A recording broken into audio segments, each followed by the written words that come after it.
오늘은 하나님에 대한 성경교리 두 번째 시간으로 하나님의 본성에 대한 성경교리를 나누고자 합니다.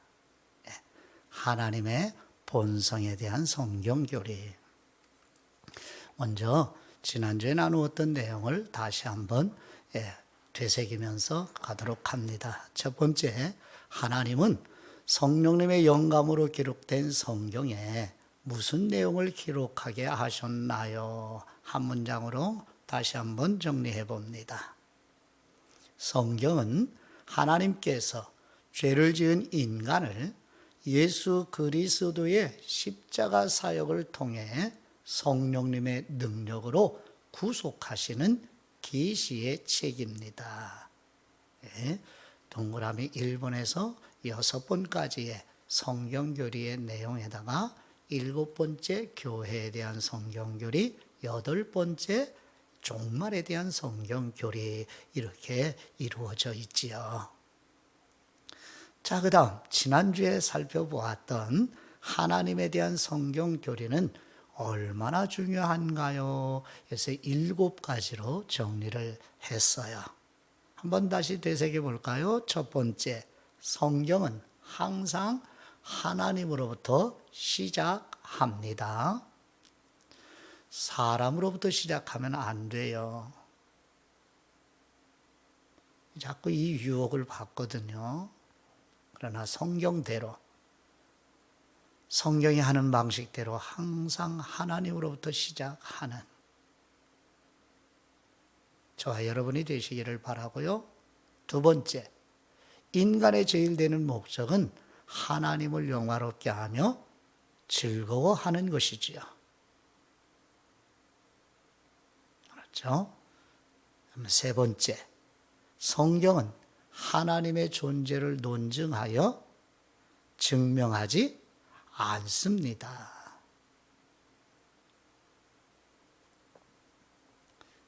자, 그 다음 네 번째는 하나님의 존재에 대한 논증으로는 결코 하나님을 믿을 수 없습니다. 논증으로 하나님을 믿는 게 아니에요. 물론 여러 가지 논증들이 있는데 이것은 거듭난 사람들의 믿음을 뒷받쳐주는 유익함을 줄 수는 있어요. 그러나 논증으로 하나님을 믿게 하는 게 아닙니다. 다섯 번째, 성경은 하나님의 불가해성을 증거합니다. 무슨 뜻이냐면 하나님을 인간이 완전히 알 수 없다는 거죠. 성경에 계시해 주신 만큼만 알 수 있는 거예요. 그 이상을 완전하게 하나님을 이해할 수 없어요. 그럼 여섯 번째, 이렇게 성경의 하나님을 완전히 이해할 수 없다고 불가해하신 이 하나님을 증언하시는데, 그러면 불가해하신 하나님의 계시를 통해서만, 하나님의 계시를 통해서만 우리에게 알게 해주시는 겁니다. 불가해하신 하나님이 계시를 통해서 우리에게 알게 해주십니다. 마지막, 예수님의 산상수훈에서 말씀하신 것처럼 하나님을 보는 것, 하나님을 아는 것이 최고 선입니다. 이렇게 지난주에 하나님에 대한 성경교리가 얼마나 중요한지를 7가지로 정리를 해서 다시 한번 되새겨 보았어요. 자, 그러면 이제 오늘 하나님의 본성에 대한 성경교리를 배우는 우리 마음에 합당한 마음의 태도는 무엇인가부터 나눠보도록 해요. 한번 되새기는 내용이 있기도 하지요. 첫 번째, 성경교리를 배우는 목적이 분명해야 돼요. 다시 한번 마음에 염두에 두시기를 바라요. 지적인 즐거움을 얻는 것이 아닙니다. 성경교리를 지적으로 배우면 즐거움이 있고 기쁘기도 해요. 그러나 그게 목적이 아니라는 거죠. 이걸 항상 염두에 두셔야 돼요. 두 번째, 우리가 성경교리를 배우는, 즉 하나님에 대한 성경교리를 배우는 목적, 그 외에 모든 성경교리를 배우는 목적은 하나님을 인격적으로 알고 하나님께 합당한 예배를 드리기 위해서예요. 이걸 다시 한번 되새겨 주시기를 바라요. 그러므로 우리는 하나님에 대한 성경교리를 배울 때에 모세처럼요, 하나님께 대한 경외심과 겸손을 지켜야만 합니다. 하나님에 대한 경외심, 그 겸손한 마음을 지켜야 돼요. 자, 모세의 경험을 보실까요? 출애굽기 3장 5절 말씀이요. 하나님이 이르시되 이리로 가까이 오지 말라. 내가 선 곳은 거룩한 땅이니 네 발에서 신을 벗으라. 아멘. 80세인 모세가 광야에서 떨기나무에 불이 붙어 있는데 나무가 다 없어지지를 않는 거야. 그래서 무슨 일인가 하고 가까이 가려고 할 때에 하나님께서 말씀으로 임하셨지요. 가까이 오지 마라. 내가 선 곳은 거룩한 땅이다. 여러분, 저와 여러분이 하나님에 대한 성경교리를 이제 배워가는데 이런 마음이 있어야 돼요. 가까이 오지 마라. 내가 선 곳은 거룩한 땅이니 네 발에서 신을 벗으라고 말씀하시는 것처럼 하나님에 대한 경외심을 가져야 돼요. 다시 말씀드리면 하나님을 배우실 때에 입심 좋게 하나님을 말하는 것이 조심해야 돼요. 저도 그렇고 우리 모두가 다요. 성경은 율법의 계명으로 하나님의 이름을 함부로 부르지 말라고 명령하시지요. 왜냐하면 이 율법을 가지고 있었던 유대인들은요, 어느 정도 그 율법을 통하여 하나님에 대한 어미로우심을 어느 정도 알았어요. 그래서 하나님의 이름을 함부로 부르지 않았죠. 그래서 성경을 기록하다가 혹은 필사를 하다가 하나님에 대한 글자가 나오게 되면 그 하나님에 대한 글씨를 쓰기 전에 펜을 버리고 손을 씻고 다시 새로운 펜으로 와서 하나님의 글씨를 기록한, 이렇게 필사를 했어요. 하나님에 대한 존엄한 마음, 경외심을 발현을 했어요. 그 이유는 하나님에 대한 어미로움을 알았다는 얘기예요. 근데 오늘날 저와 여러분이 이런 마음을 가지기가 어려운 시대예요, 영적으로. 이거를 누구를 탓할 수 없죠. 우리가 지키고 발현은 해내야죠. 예를 들으면서 여러분 방송이나 혹은 사람들이, 세상 사람들이 오 마이 갓, 디어 갓 이런 표현들을 하는데 이렇게 경솔한 표현을 금해야 됩니다. 저와 여러분은. 왜요? 하나님은 소멸하시는 불의심을 마음에 명심하셔야 돼요. 단순히 글자를 읽는 것이 아니라 이제 오늘 배우게 되는 어미로우신, 살아계신 인격이신 그 하나님을 뵙는 시간이 바로 하나님에 대한 성경 교리를 배우는 시간이기 때문에요. 단순히 글자와 글자를 만나는 우리 육신의 눈으로 하나님에 대한 글씨, 그리고 하나님의 본성과 속성에 대한 글씨를 만나는 게 아니란 말이죠.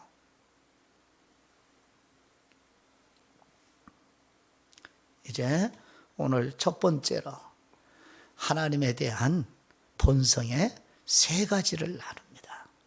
그래서 하나님은 무한하신 분입니다. 하나님의 무한성.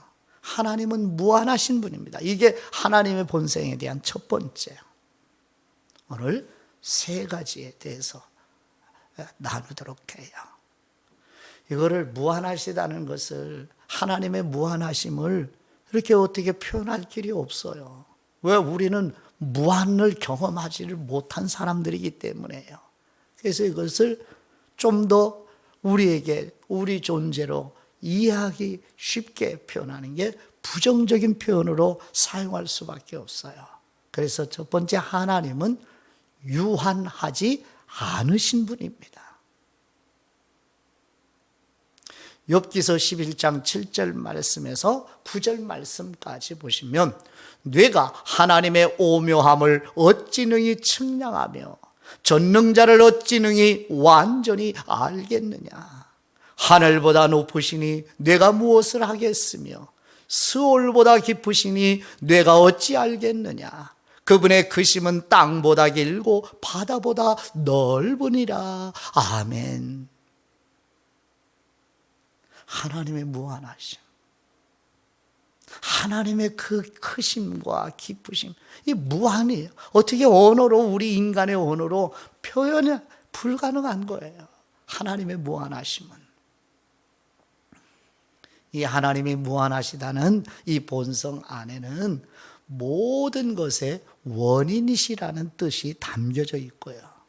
그래서 모든 존재하는 것은 하나님으로부터 온 것임을 암시해 주고 있음이 하나님의 무한하심입니다.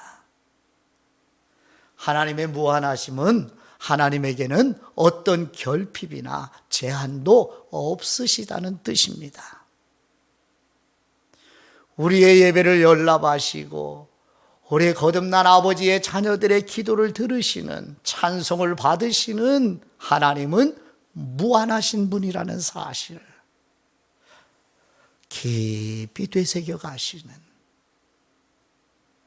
이번 한 주간 하나님의 본성 중에 하나를 붙잡고 생각하고 또 생각하고 새기고 또 새기고 또 되새기고 묵상하시는 모두가 되시기를 축복합니다. 두 번째, 하나님의 본성은, 즉 하나님은 영이십니다. 하나님은 영이십니다. 이것도 역시 하나님의 본성에 대해서 영이시라는 표현을 부정적으로 표현하는 길, 이게 더 우리들로 하여금 이해를 도와주는 표현이기 때문에요. 그래서 첫 번째, 하나님은 물질적인 존재가 아니십니다. 예수 그리스도께서 수가성의 사마리아 여인을 만나서 가르쳐 주신 말씀 속에 담겨 있는 하나님에 대한 계시의 내용을 같이 살펴보도록 해요. 요한복음 4장 23절과 24절 말씀에 보시면, 아버지께 참되게 예배하는 사람들은 영과 진리로 예배할 때가 오나니 곧 이때라. 아버지께서는 자기에게 이렇게 예배하는 사람들을 찾으시니라. 하나님은 영이시니, 예수 그리스도를 통해서 하나님의 본성은 영이시라고 선명하고 분명하게 계시해 주십니다. 그러므로 예배하는 사람이 영과 진리로 예배할지니라. 아멘. 예배는 하나님 앞에, 거룩하신 하나님 앞에, 은혜의 보좌 앞, 거룩하신 하나님 앞에 나아가는 것이죠. 거룩한 하나님 앞에 나아가 예배 드리려면 거룩하지 않고서는 나아갈 수가 없죠. 우리를 거룩하게 하시기 위한 예수 그리스도의 십자가 구속의 사역, 그래서 예수 그리스도와 예수 그리스도가 하신 모든 일이 진리라고 요한복음 14장 6절에서 예수님이 말씀하셨죠. 그 앞에 나오는 영은 무엇인가? 이런 진리들로 우리를 구속을 적용해 주시고 아버지께로 보좌로 인도해 가시는 성령님, 무엇을 가지고? 예수 그리스도와 예수 그리스도 행하신 진리로, 그러므로 성령님과 진리로 성령님의 인도받아 예수 그리스도와 함께 은혜의 보좌 앞 거룩하신 하나님 앞에 나아가는 이것이 아버지가 원하시는 참된 예배자. 지금도 이런 사람들을 찾으시는. 왜요? 하나님은 영이시기 때문에요.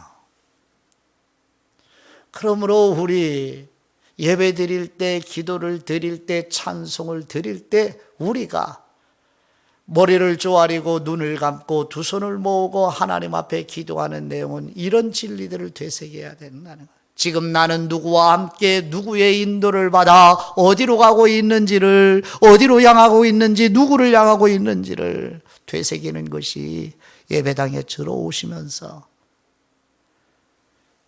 머리 조아려 두 손 모아 드리는 기도의 내용 속에 포함된 것이지요. 매번 그렇게 하고 계시지요. 네. 하나님은 영이십니다. 이 말씀은 하나님은 어떤 형체 안에 한정되어 계시는 분이 아닙니다. 하나님의 본성 안에는 물질에 속한 특성이 전혀 없으시다는 뜻입니다. 하나님에 대한 본성, 하나님은 영이시다 해서 두 번째 의미로 육체적인 감각으로는 하나님을 인지할 수 없다는 뜻이 돼요. 요한복음 1장 18절에 성령님의 영감을 받은 사도 요한을 통해서 증언하시는 내용을 같이 보시지요. 본래 하나님을 본 사람이 없으되 아버지 품속에 있는 독생하신 하나님이 나타내셨느니라. 아멘. 하나님을 볼 수 있는 사람이 없어요. 근데 볼 수 없는, 왜? 영이시기 때문에. 근데 그 영이신 하나님을 독생하신 하나님의 아들 예수 그리스도가 참 사람으로 하나님 아버지의 보냄을 받아 예수 그리스도가 영이신 하나님을 나타내신다, 계시하신다는 뜻입니다. 디모데전서 1장 17절 말씀에도 성령님의 영감으로 사도 바울이 우리에게 증언하시는 내용을 같이 보시죠. 영원하신 왕 곧 썩지 아니하시고 보이지 아니하시고 홀로 하나이신 하나님께 존귀와 영광이 영원 무궁하도록 있을지어다. 아멘. 그렇죠. 썩지 아니하시고 보이지 아니하시고, 우리 육체적인 감각으로 영이신 하나님을 인지할 수 없다는 마음에 명심하셔야 돼요. 우리 육신의 육안으로 보여지는 하나님이 아닙니다. 믿음이 없이는 거듭나는 일이 일어날 때 하나님의 선물로 주시는 믿음이 없이는 어느 누구도 하나님을 인식할 수도, 하나님의 존재를 알 수도 없지요. 세 번째, 하나님의 본성에 대한 마지막 성경교리입니다. 하나님은 인격이십니다. 인격 하는데, 인격이라 하면 지성을 가지고 있고 의지를 가지고 있고 이성도 갖고 있으며 마음이 있고 자의식을 하고 자기 결정을 하는 존재를 인격적인 존재라고 그러죠. 그래서 사람이 인격적인 존재이라면 그 인간을 창조하신 하나님이 인격이시어야 하지 않나요? 그렇죠? 하나님은 인간을 하나님의 형상으로 창조하셨어요. 그러면 하나님의 형상으로 창조받은 인간이 인격적인 존재라면 이 인간을 창조하신 하나님은 인격이셔야 한다는 뜻이죠. 출애굽기 3장 14절 말씀을 보시면 하나님이 모세에게 이르시되 나는 스스로 있는 분이시니라. 또 이르시되 너는 이스라엘 자손에게 이같이 이르기를 스스로 있는 분이 나를 너희에게 보내셨다 하라. 아멘. 나는 누구누구이다 이렇게 말할 수 있는 존재는 인격적인 존재뿐이지요. 그렇습니다. 그렇죠. 말씀하시는 하나님, 계획하시는 하나님, 창세전부터 그렇죠. 그리고 언약하시는 하나님, 그리고 언약하신 것을 반드시 이루시는 하나님, 예배 받으시고 찬송 받으시는 하나님은 분명 인격이신 하나님입니다. 어떤 영향력이나 힘이나 능력이나 에너지 그런 것이 아닙니다. 하나님은 인격이십니다. 이렇게 오늘은 하나님의 본성에 대한 성경 교리를 살펴보았어요. 하나님의 본성에 대한 성경 교리 첫 번째는 하나님은 무한하십니다. 두 번째, 하나님은 영이십니다. 세 번째, 하나님은 인격이십니다. 오늘 하나님의 본성에 대한 성경 교리 세 가지를 나누고 다음 주부터는 이제 하나님의 속성에 대한 성경 교리를 이제 몇 주간 같이 나누도록 할 계획입니다. 다 함께 하나님 아버지께 기도 드리십니다. 무한하신 우리 하나님 아버지, 무한하시며 영이신 하나님은 말씀하시며 언약하신 것을 반드시 이루시고 예배를 받으시며 자녀들의 기도를 들으시고 우리의 상황과 처지와 아픔과 연약함을 아시고 도우시는 인격이신 하나님을 찬송합니다. 우리를 은혜의 보좌 아버지께로 인도하시는 우리 주 예수 그리스도의 이름으로 기도드립니다. 아멘.